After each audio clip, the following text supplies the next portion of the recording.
the mannequin that moved. I worked the graveyard shift at a luxury shopping mall downtown, one of those pristine, glossy places with classical music playing through invisible speakers and a fragrance of cinnamon and polished tile in the air. It stays open 24 hours, technically, but from midnight to 6, it's just me, the security monitors, and the occasional janitor sweeping up phantom footprints from the day. For the last 2 years, I've kept watch over this silent temple of consumerism. I like the quiet. Or at least, I did. Until 2 weeks ago. It started subtly. I was doing my rounds with the tablet that logs the checkpoints. When I passed the Lubellisheim, a high-end women's boutique, I caught a glance at one of the mannequins near the window. She was tall, slender, posed in a graceful turn with one hand on her hip. Standard plastic blankness. Or so I thought. When I passed by again an hour later, her pose had changed. Now, I'm a practical guy. I assumed someone had come in to adjust the display. Maybe a stylist setting up for the morning. But when I checked the log, no one had entered. The doors had been locked since 11 p.m. No employees. No deliveries. Still, I doubted myself. It had been a long shift. The next night, I made a point to pass by Lubellisheim again. Same mannequin. Same pose. An hour later, different outfit. She now wore a blood-red evening gown, slit up the side. Her hand no longer rested on her hip, it was pressed against the glass. And her head was turned toward me. It wasn't drastic. Just a slight tilt. Chin angled down. But her blank face faced directly where I'd been walking. I stopped. My chest tightened. I stared at her through the glass for a long time, waiting for movement. Nothing. The store remained utterly still. I went back to the security office and reviewed the surveillance camera feed. No one entered the store. Not a soul. And yet, in the sped-up footage, the mannequin slowly changed position between 2:14 and 2:16 a.m. The footage skipped slightly, like a glitch. But the change was undeniable. I reported it to maintenance the next morning. Maybe a prank? They shrugged and promised to check the store's access logs. But they didn't seem interested.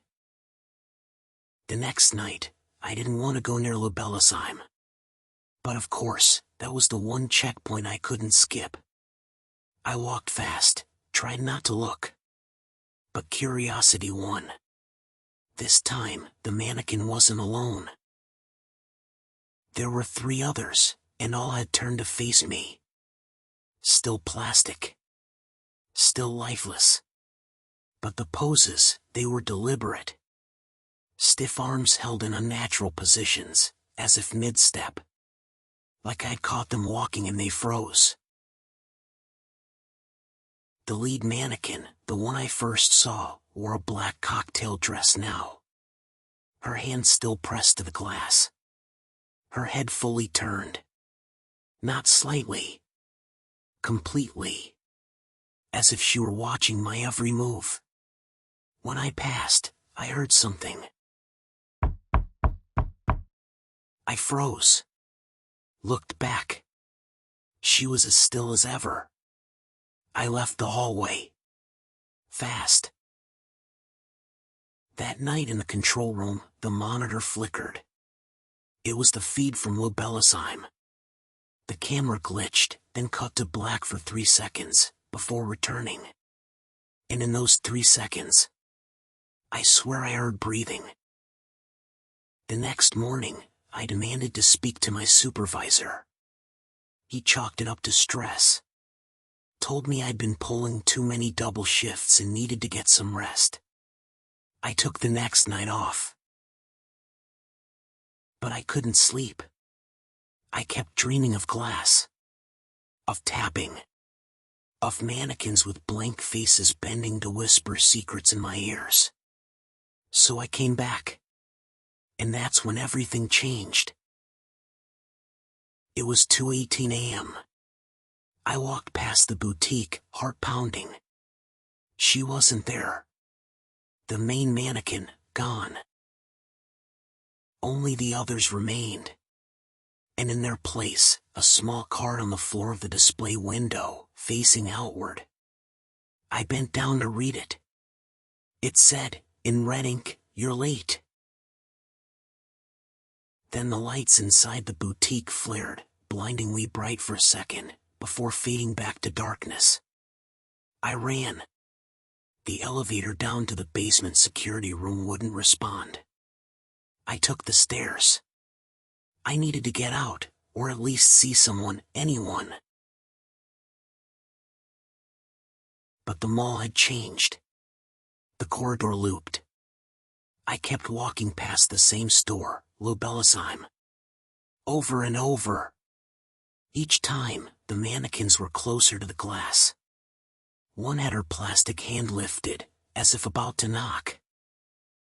The fourth time I passed, she was gone again. And this time, I wasn't alone in the hallway. Something was walking behind me. Not footsteps, more like the soft scuff of rubber on tile. Deliberate. Measured. I turned. Nothing. I sprinted toward the emergency exit. Slammed the bar. It opened. Stairs. Finally. I descended one flight. 2. 3. And stopped. At the bottom of the stairs was Bedtime. I swear to you, I was underground. The pipes on the ceiling confirmed it. But there it was. Glass storefront. Mannequins. And in the center of them, in the spotlight, was me. A mannequin of me. Wearing my uniform. Down to the ID badge clipped to the shirt. It had my expression frozen in plastic. Mouth slightly open. Eyes blank. My flashlight died. Total darkness. A hand touched my shoulder. I screamed. Turned. The lead mannequin stood behind me. Closer than ever. Inches away. She blinked. Not a slow, human blink. A mechanical flick, too fast. Then she whispered. "I saw you looking." Her voice was the sound of fingers dragging on silk. I tried to run, but my legs froze. Paralyzed. She reached out. Touched my cheek. And then, I woke up. Back in the control room. Morning sunlight pouring in. My supervisor stood over me, annoyed. "You fell asleep during your shift.